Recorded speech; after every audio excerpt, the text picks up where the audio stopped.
19 अगस्त 1941 पौड़ी गढ़वाल में एक बच्चे का जन्म होता है जिसका नाम था जसवंत सिंह रावत। जसवंत सिंह रावत की कहानी सिर्फ हमारे किताबों तक नहीं सीमित है। हर हिंदुस्तानी उनकी बहादुरी को नमन करता है। आज हम आपको बचपन से लेकर उनकी शहीद होने तक की जर्नी को बताएंगे। जसवंत सिंह रावत बचपन से ही पढ़ाई में अच्छे थे। जब भी स्कूल में कोई फंक्शन या फिर परेड होती थी तो उसमें बढ़ चढ़ के भाग लेते थे। देखते ही देखते जसवंत सिंह रावत की उम्र बढ़ने लगी, जिम्मेदारियां समझ आने लगी। क्योंकि जसवंत सिंह रावत की फाइनेंशियल कंडीशन सही नहीं थी। जसवंत सिंह रावत ने अपनी घर की स्थिति को देखते हुए कई बार उन्होंने पढ़ाई क्विट करने का निश्चय किया, पर पिता के समझाने से उन्होंने अपनी पढ़ाई को जारी रखा। 16 अगस्त 1960 सिर्फ 19 साल की उम्र में राइफलमैन के पद पर फौज बटालियन में सम्मिलित हो जाते हैं और उनकी पहली पोस्टिंग असम के चरदौर में लगाई गई। और भारत में चीनी घुसपैठियों की खबर आ रही थी। उस समय भारत और चीन के बीच में घमासान युद्ध चल रहा था। चीनी सैनिक ने तिब्बत को हथियाने के बाद नंगुला से तवांग, तवांग से सेला पास जो अरुणाचल प्रदेश में पड़ता है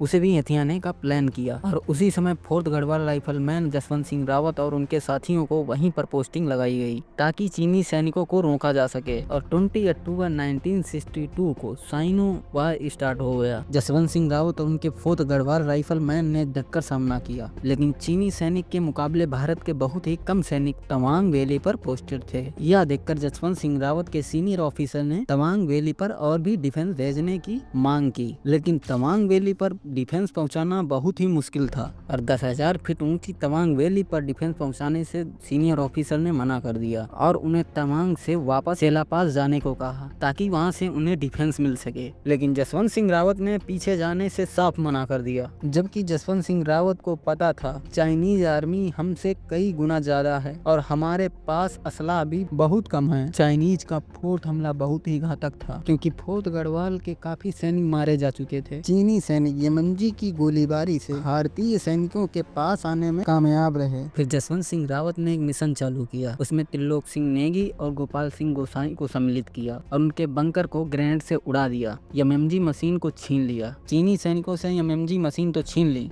लेकिन लौटते समय जसवंत सिंह रावत ने अपने दोस्तों को खो दिया। जसवंत सिंह रावत ने युद्ध को जारी रखा। ये लड़ाई इतनी भयानक थी कि 3 दिनों तक चलती रही। इस साइनो वार जसवंत सिंह रावत का साथ देने सेला एंड नूरा भी आ जाती हैं, जो लोकल की लड़कियां थीं। कहते हैं कि सेला और नूरा सिस्टर थीं और नूरा को जसवंत सिंह रावत से प्रेम हो गया था। 3 दिन लगातार भीषण युद्ध के दौरान सेला और नूरा ही इंडियन फौज को खाना पहुंचाती थी। जसवंत सिंह रावत इतने बहादुर थे कि उनकी पूरी बटालियन शहीद होने पर भी हार नहीं मानी और बंकर में अपनी राइफल से अलग अलग जगह से गोलियां बरसाते रहे ताकि चाइनीज सोल्जर्स को पता ना लगे कि सैनिक एक नहीं, इंडियन आर्मी की पूरी बटालियन है। लेकिन खाना लाते समय सेला को चीनी सैनिकों ने पकड़ लिया और जसवंत सिंह रावत की इस योजना का पता चीनी सैनिकों को चल गया। 72 घंटे इस युद्ध के चलते चीनी सैनिकों ने जसवंत सिंह को न सिर्फ गोली मारी और उनका सर काटकर चीनी संतरी ले गए, लेकिन बाद में चीनी सैनिकों ने सम्मान पूर्वक जसवंत सिंह रावत का सर वापस कर दिया। इस 72 घंटे भीषण युद्ध में राइफलमैन जसवंत सिंह रावत ने अकेले ही 300 से ज्यादा चीनी सैनिकों को मार गिराया। 17 नवंबर 1962 सिर्फ 21 वर्ष की आयु में भारत माता की सेवा में लीन हमारे देश के ऐसे वीर जवान को कौन भूल सकता है। जसवंत सिंह रावत के शहीद होने के बाद महावीर चक्र से सम्मानित किया गया। आज भी भारतीय सेना उन्हें सेवारत अधिकारी के समान सम्मान देती है। जिस स्थान पर जसवंत सिंह रावत शहीद हुए थे उनके नाम से उनके लिए झोपड़ी बनाई गई है, जिसमें उनका बिस्तर भी रखा गया है। आज भी नियमित रूप से जसवंत सिंह रावत के जूतों की पॉलिश की जाती है। शहीद राइफलमैन जसवंत सिंह रावत की शैली आज भी उनकी नाम से निकाली जाती है